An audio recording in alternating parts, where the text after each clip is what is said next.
proceeding, I would like to thank the organizers of this event and say that I'm very honored to be here. This talk is about slurs, derogatory expressions that, as we know, are usually understood to communicate contempt and hatred toward an individual and or a group of individuals on the basis of a presumed racial membership, their geographical origin. Sorry. Too fast.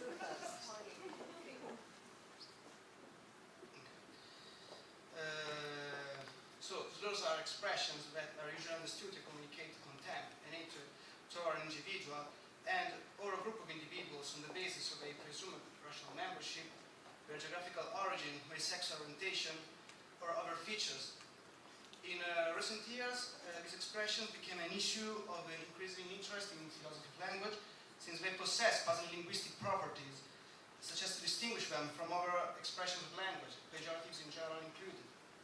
Of course, in order to express an offense toward an individual or a group of individuals, a speaker can use a pejorative too. Nevertheless, in these cases, the insult is limited to the targeted individuals, and it does not extend its derogatory potential to an entire social category. The importance of the problem posed by slurs offensiveness is given by the fact that it permits to investigate in a very peculiar way the distinction between semantics and pragmatics, namely between the meaning of an expression and its use in context, and between the expressive dimension and the descriptive dimension of meaning in general. Furthermore, the discussion around slurs and hate speech in general may have implications for several fields, from moral philosophy to anthropology, from legal theories to social policies, especially in the debate around the legitimacy to censor the use and around the principle of freedom of expression. I will structure the talk as follows. First, I will address the possibility that slurs of offensiveness may be related to the semantic encoding of stereotypes in their meaning, as proposed by several authors. Here, I will consider such encoded stereotypes as social generics. This interpretation is motivated by the power of generics to promote social essentialism and to characterize their targets in a way which is hard to challenge. Associating stereotypes to slur semantic content presents some explanatory advantages. However, stereotypical strategies do not seem to provide a satisfactory analysis of all the slur's functional traits. In the second part, we will see that difficulties of the stereotypical semantic strategies might be avoided, characterizing the semantic content of slurs as decomposable in a negative attitudinal non-truth conditional component directed toward a group of individuals referred to by a descriptive non-stereotypical component. Recently, Professor Robin Jeshen proposed an interesting analysis that takes this direction. Her strategy regards slurs content as decomposable into several semantic components, treating stereotypes as possible contextual association, namely as a perlocutionary effect on bystanders. In the third part, I argue that even Professor Jeshen's account presents some difficulties, and I suggest to modify it by distinguishing between two offensive dimensions of slurs. One, a negative expressive component encoding the semantic content and directed toward a certain group of individuals, and two, the social generics related to that group conveyed as conversational implicatures.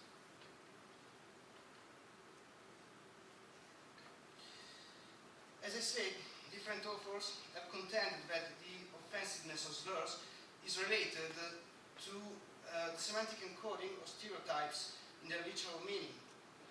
This intuition is motivated by several considerations. To offer some examples, the use of slurs activates social stereotypes frequently in communicative exchanges, together with the belief that the speaker of such expressions approves that stereotypical attribution.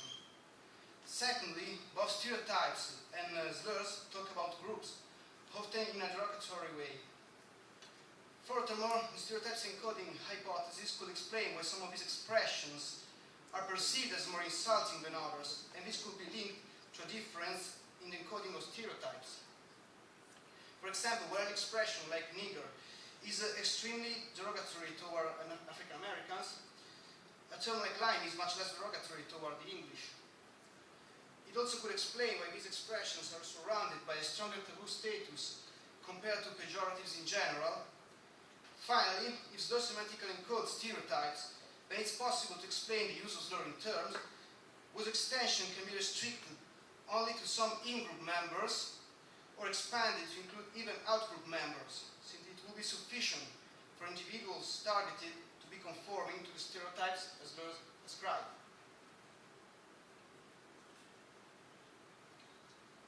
In my work, I propose to consider the stereotypes encoded in the semantic content of slurs as social generics.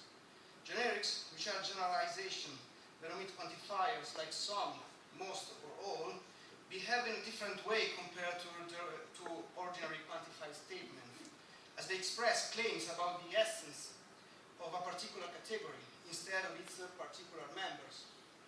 The mere absence of the ascribed property does not undermine the contents of the generics. Therefore, social generics characterize entire target groups in a way which is difficult to challenge. Consider these statements. 1. All Italians are mobsters. 2. All Muslims are terrorists. And Italians are mobsters and Muslims are terrorists. In order to express such generalizations toward a group, a speaker can choose to employ either 1 or 2, focusing on the target group's members. Otherwise, she could employ either 3 or 4, focusing on the communities themselves. While a single counterexample is sufficient to render the generalization expressed by 1 and 2 false, 3 and 4 cannot be undermined even if the vast majority of the individuals who belong to the relevant target group lack described property. To refer an example, it does not matter if the majority of Muslims is not terrorist. With an utterance of 4, the speaker seems to link being terrorist with a supposed Muslim essence. And if we try to challenge the generic with different counterexamples, the proponent of 4 can always affirm that, although many Muslims are not terrorists, it does not mean that property is imparted by essence. In fact, they will exhibit their property if they were under certain circumstances, because they are disposed to possess that property. Recent experimental studies show that hearing generic language about a social group seems to lead, especially children, to think in an essential stereotyped way that particular social categories mark distinct kinds of people. As a result, social generics promoting social essentialism, namely the belief that the members of a social kind share stereotypical properties and dispositions due to their supposed essence, are difficult to contrast because they can characterize entire target groups while allowing for many exceptions. I believe that the distinctive features of social generics can be usefully linked to the offensiveness of slurs. If slurs semantically encode social generics, then it's possible to explain the capacity of these terms to characterize and derogate whole target groups in a way which is difficult to contest. Furthermore, since generics promote social essentialism, assuming that slurs semantically encode social generics, we may explain the capacity of slurs to bolster social oppression toward their target groups. Although this proposal involves some advantages, stereotypical semantic strategies do not seem able to provide a satisfactory analysis of all the functional traits of slurs. In particular, as Professor Jesson highlights, a stereotype semantic of slurs must deal with several problems. First, stereotypes do not seem to be a necessary condition to understand slurs. In fact, a speaker may choose to employ a slur in order to express contempt toward 1 or more individuals on the basis of their membership to a relevant target group, while consistently disavow the approval of any stereotypical feature typically attributed to the same group. Second, stereotypes cannot be considered as the only source of the offensiveness of these expressions, since they are stereotypical beliefs culturally perceived as neutral or positive. As a result, this cannot explain why the encoding of such a content is offensive for the target group. Third, slurs and particular occurrences of a relative neutral counterparts seem to present the same semantic properties.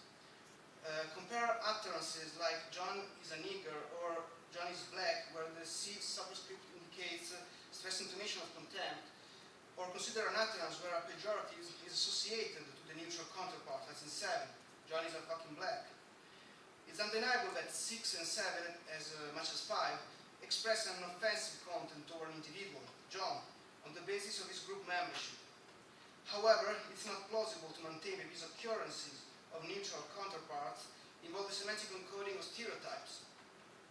If this observation is correct, and if the neutral counterparts marked negatively exhibit the same semantic property of slurs, then it represents a serious concern for any stereotype semantic of slurs. These remarks seem to justify the hypothesis according to which slurring terms could be considered as an expression that linguistically signal the encoding of an expressive negative component directed toward a group denoted by a non-stereotypical descriptive component. Indeed, slurs seem to present an interesting combination of properties generally attributed both to the expressive and the descriptive dimension of meaning. Before proceeding, a clarification is required. Expressives are terms conventionally used by speakers in order to highlight their own emotional state.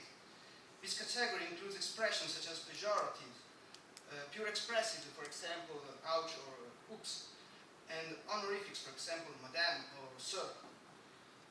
Contrary to the descriptive, emotionally neutral terms used to describe features or properties such as black, popular, and small, expressive do not contribute to the truth conditions of the utterances in which they occur. Expressives seem to play a key role in communication. They allow speakers to achieve complex social results effectively, allowing to express their emotional state and their perspective in a more functional way than descriptives. Among the first attempt to a systematic analysis of the expressive, Kaplan claimed that the semantic treatment of an expressive requires the identification of its conventional correct use and not of its truth conditional contribution. According to his view, an expression is descriptively correct if what it describes is the case, while expressively correct if the emotional state or attitude displayed by the speaker is the case. Expressives are generally regarded as a distinct semantic type from descriptives.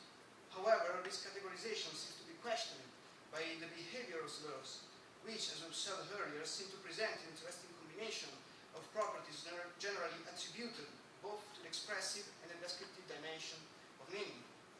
On the other hand, the activation of stereotypes could be treated as a contextual association to the use of slurs in context, not as part of the literal meaning of these expressions. Professor Jeshen recently proposed a treatment strategy of slurs that takes this direction. According to her proposal, slurs present a tripartite semantic structure which is decomposable into a truth conditional component, a negative attitudinal component, and an identifying component. The encoding of the truth conditional component explains why a slur in turn conventionally refers to the target group denoted by its neutral counterpart. The second component of the semantic content of slurs is attitudinal, non-truth conditional. The slur in turn, unlike its neutral counterpart, is conventionally used to express contempt for the members of a target group because of their membership to that group. In other terms, the conventional rule of use of this expressive component will be to express contempt toward the group denoted by the truth conditional component. The third component of semantic content of slurs is the identifying one, which, according to Professor Jeshen, explains the particular offensiveness of slurs to target individuals who do not consider the identity of a target group as a defining feature of a person, or don't want someone else to define their social identity from their side. Furthermore, according to Professor Jeshen, this component will express some prescription about a particular group should be treated. The offensiveness of this component is also closely associated to the offensiveness of the attitudinal component. In fact, what makes the user's word humanizing to his target group is the union of these two components into a single utterance. Finally, there will be pragmatic sources of the offensiveness of slurs too, which do not depend on the conventional meaning or on the rules of use of these terms. In particular, according to her treatment strategy, the use of slurs can contextually activate the stereotypes related to the relevant target groups, in Austin's terms, as perlocutionary effects on bystanders. In other words, the utterance of a slur can change the belief, emotions, and action of the hearers in a socially and psychological predictable way by the speaker, although it may happen unintentionally or not happen at all. It may activate stereotypes and, among other possible effects, compound the social oppression toward the relevant target group. The treatment strategy proposed by Professor Jason presents several advantages. Considering the content of slurs as decomposable into a truth conditional neutral component and an offensive attitudinal component, this strategy helps to explain why the offensiveness of such expressions persist across negation, denial, conditional, and overcomes the construction, being the expressive component not catchable at truth conditional level. Moreover, treating stereotypes as possible contextual association, namely as a perlocutionary effect on bystanders, Professor Jason's analysis avoids the problem presented by stereotypical semantic strategies. Of course, Professor Jason's theory is far more complex than displayed here. It presents more actual advantages. However, I believe that the proposal of Professor Jason presents some difficulties. First, in order to explain the functional traits of slurs, the semantic encoding of the identifying component does not seem necessary to me. If someone employs a slur, the attitudinal component will be directed toward the description to the target group. The speaker is already categorizing the membership to a group to be or one of the defining features of the identity of their target. If so, there is no need of this additional component to characterize the semantic content of his expressions. In certain contexts, even description of the neutral counterpart and in general of any predicate like student may be offensive to those who do not consider this feature as a very defining characteristic or do not want their identity to be defined by the others. Moreover, since Professor Jason maintains that slurs and relative neutral counterparts marked negatively have the same semantic properties, it should be argued that the content intonation allows to semantically associate to neutral counterparts the identifying component, besides the expressive one, which does not seem particularly plausible. Furthermore, the addition of this component seems also problematic. Maintaining that the semantic content of slurs prescribes as their target groups how to be treated, it seems to commit Professor Jason himself to support a stereotype semantic of slurs. As these expressions include the stereotypes as essentializing normative generics. Briefly, this component should be considered as a possible contextual association with the use of slurs too, instead of a semantic component of these expressions. Second, although the proposal to consider both the stereotypes activation and the compounding of social oppression as a pragmatic sources of the offensiveness of slurs is acceptable, treating this phenomena as possible perlocutionary effects associated to the use of slurs seems overly reductive. The limits of this proposal are particularly clear when it is related to 3 points. The solution cannot explain, 1, why the use of slurs or neutral counterparts negatively marked can increase social oppression toward a target, and 2, why the utterance of slurs or neutral counterparts marked in certain contexts activates some of the existing social stereotypes but not others, and 3, how such an activation can be understood by the speaker through the exploitation of the extra semantic characteristics of a conversation. I do believe that these difficulties can be avoided, modifying Professor Jason's theory, distinguishing between 2 offensive dimensions of slurs. First, the semantic encoding of a negative expressive component directed toward a group of individuals referred to by a descriptive component. And second, the possible contextual association of the social generics related to the target group as Agrarian conversational implicatures. This characterization is compatible with Professor Jason's observation that slurs and neutral counterparts negatively marked seem to have the same semantic properties. In fact, the association of the contentous intonation with a neutral counterpart of a slur does not seem to require encoding of an identifying component additional to the descriptive one. If slurs and negatively marked neutral counterparts have the same semantic properties, then the encoding of the identifying component can be rejected, avoiding the problem explaining the encoding of the prescriptive practices. I would like to consider this modification both as non-problematic and advantageous. Indeed, This variation allows solving in a simple and effective way one of the problems associated with Professor Jeshon's proposal. Moreover, this characterization permits to avoid another difficulty in Professor Jeshon's analysis. The characteristics of a conversational implicature seems particularly suited to explain how a speaker can use a slur to convey an additional stereotypical content. First, conversational implicatures can be cancelled explicitly or contextually. This characteristic explains why a speaker may use a slur to express contempt for one or more individuals on the basis of a mere membership to a target group without being aware of any stereotypical characteristic related to the same group, or deny the approval of these features without contradiction, while still expressing an offensive content toward the target group due to the encoding of a negative expressive component. Conversational implicatures allow explaining this possibility, since they are not part of the semantic content of utterances they are associated with. Second, conversational implicatures are not detachable, using a different statement but propositionally equivalent. For example, Vincent is a whoop, and Vincent is Italian, in the same communicative context generate the same implicature.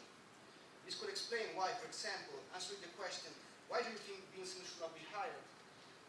With something like Vincent is a whoop, or Vincent is Italian, associating to Italian a stress intonation of contempt, will convey the same context and responding to the same question, the same stereotypes. Third, the propositional content of a conversational implicature present independent truth condition that do not contribute to the truth conditional meaning of what is explicitly said. 9 and 10 could be true or false regardless of the truth value content of the content conversationally implicated. This will explain why slur can be ascribed to an individual that the speaker does not consider to belong to a specific target group in order to ascribe to that individual a stereotypical property that the speaker believes is true. Fourth, conversational implicatures can be calculated.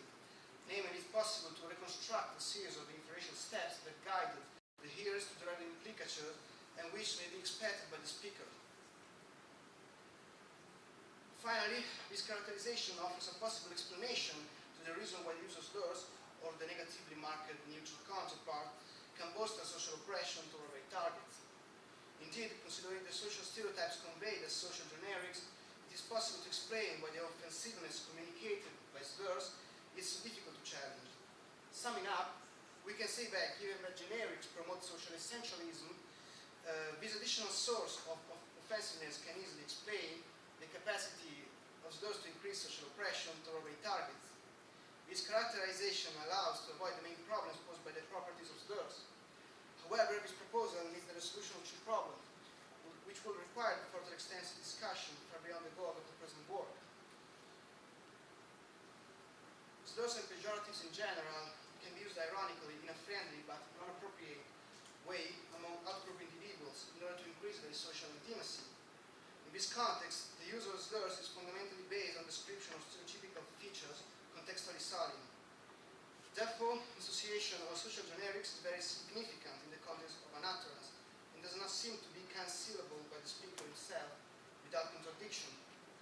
If this observation were correct, it would raise a possible objection against the possibility to consider the association of social generics as conversational implicatures. Finally, my proposal shares one limit also present in Professor Jeshon's treatment strategy. As a matter of fact, both proposals are applied to slurs whose descriptive content only denotes the group referred to by their neutral counterpart, and only the grammar occurrence of nouns. This aspect does exclude the analysis of those expressions that appear to encode an additional descriptive content, such as beaner or Christ killer, or other slurs used with different grammatical functions. The slurring terms which this proposal might be applied are the essential expression of this lexical category. But an adequate theoretical analysis should consider these terms as widely as possible. The view trained above requires development toward this direction. Thank you very much for your attention.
offensiveness of these expressions is due to the encoding of stereotypes in the literal meaning of slurs. Okay, and the problem here with the whole debate on slurs is how do we make sense of the effectiveness of slurs? Is that right? So if you go back to your slide that had the all Italians are mobsters versus the Italians are mobsters, Okay. is that supposed to illustrate the problem or puzzle that No, okay, at this point... working on slurs is concerned about, or I'm just trying to figure out what the challenge is, right, or what the problem is in the debate about slurs. Is it because the first set seemed to be simple in terms of explaining why it could be false, but the second set seems to be problematic? Is that... Yes, the problem is that it's possible to have a strong intuition that slurs are offensive in some way because they encode stereotypes in their meaning. In my work, I propose to consider such encoded stereotypes as social generics because if it's true that social generics promote social essentialism, this could explain in a more effective way why these expressions are often offensive. Okay, but there's many problems with these views because they cannot explain some properties possessed by slurs. Okay, so if we maintain that the slurs, for example, for the slurs of offensiveness is due to the encoding of stereotypes, so how can we explain that some of the stereotypes encoded can be positive? Why positive stereotypes have to be offensive? Has to be offensive. That's a problem for both theories. I don't know if I answered the question. Yeah. Maybe. I'm still a bit puzzled, just because the whole, I guess the way, the way in which, I guess the slurs and the stereotypes and the, I guess it's part of the semantic content you want to say, which is the motive stuff, right? So the three-part expressive content that we're talking about. Yes. Right, so these are all components in slurs. Yes. And It's like a semantic content. yeah, so I'm just kind of wondering how, so then there's social generics, and then social generics, are they the stereotypes? Yes, the Right. stereotypes can be expressed in the form of generics. So I call them social generics. We call our generics stereotypes in the form of generics. Okay, so you use these categories, these four statements here, as in order to illustrate how the first set is difficult, or the first set we can easily kind of show that it's false, right, by presenting counter evidence, right? But you suggested that the second set is a little bit more difficult and challenging. And I thought you were trying to make this argument Because that stereotypes, the second, of course, we are talking about a logical level. Okay, so a normal stereotype can be undermined if one individual is not conforming to the property a stereotype describes.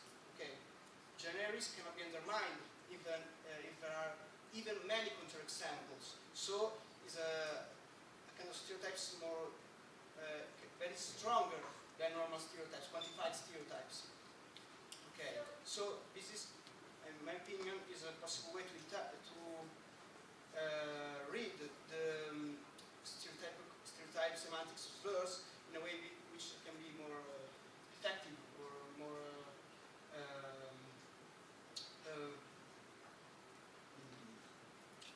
consistent with the offensiveness of slurs. so just, I mean, just taking those four sets of statements as kind of illustrating, I say, the point that you want to make, the difficulty of slur. I guess, want to know why we can't say that, you know, the last two sets of statements, the reason why it's difficult to challenge their truth value is because they're ambiguous in terms of whether or not they're talking about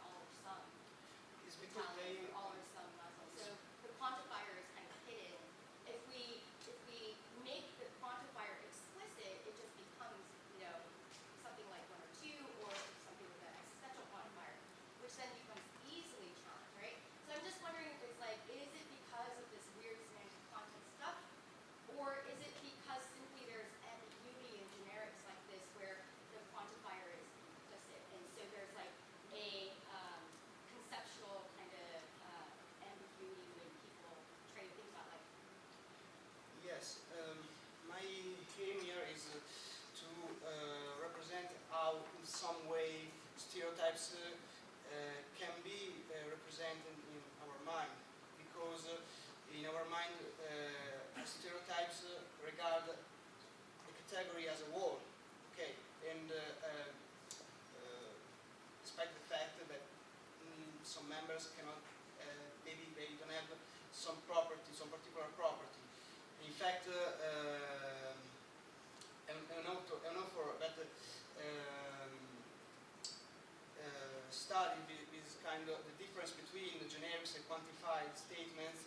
Her name is Sarah Jane Leslie. She maintained that generics reflect our default mode of generalizing. Okay, so what my aim here was to say that if we consider stereotypes as quantified statements, they can be easily undermined. If we consider stereotypes as social generics, maybe is the way we generalize by default mode stereotypes or categories. We can explain why stereotypes encoded in the semantic content of slurs are difficult to contest. Okay, maybe. What will you say to that? So I just wanted to ask a question that I think is aimed at clarifying things and then press a little bit. So Closer. this has to do with the positive proposal regarding conversational ligatures. So it seems as if your position was that slurs in particular, but not their neutral counterparts, have a special property that they can generate conversational ligatures that are associated with their stereotypes. Is that correct? No. Okay. In my opinion, also neutral counterpart without association of pejorative or stress intonation of contempt can activate an ligature. Okay, I agree. So, right, how did Anna do on the exam? Well, she's Chinese. And ligature that she did very well. So what is it, I guess what I'm puzzled about is it seems to be running off of the group that's referred to by both slur and the neutral counterpart. What is it precisely about slurs though? I thought that your view was that this was something that distinguished slurs somehow. But perhaps that's incorrect. Yes, in my opinion, slurs can be distinguished by the neutral counterpart because of the semantic encoding of the contempt component. Okay, but in context, both neutral counterparts and slurs can activate stereotypes. My concern was about the particular power of, in general, social talk, gender talk, racial talk, but about groups can promote in social oppression to a particular target group. Okay, and if we say that slurs activate stereotypes, how can we explain exactly this kind of relation between activation of stereotypes or the contextual compounding of social oppression in a theoretical way, not just putting a label on this problem? I think that we can answer to these questions seeing that we can activate stereotypes by it's a simple resolution. Activate by conversational implicature, and how we can explain the compounding of the social oppression. I think that if we consider social generics and stereotypes as social generics, we have a way to explain how it's possible that the activation of stereotypes compound social oppression. Because if Leslie's and our authors are right, generics promotes social essentialism. So we have a way to expression components of the expression. Yeah, of course,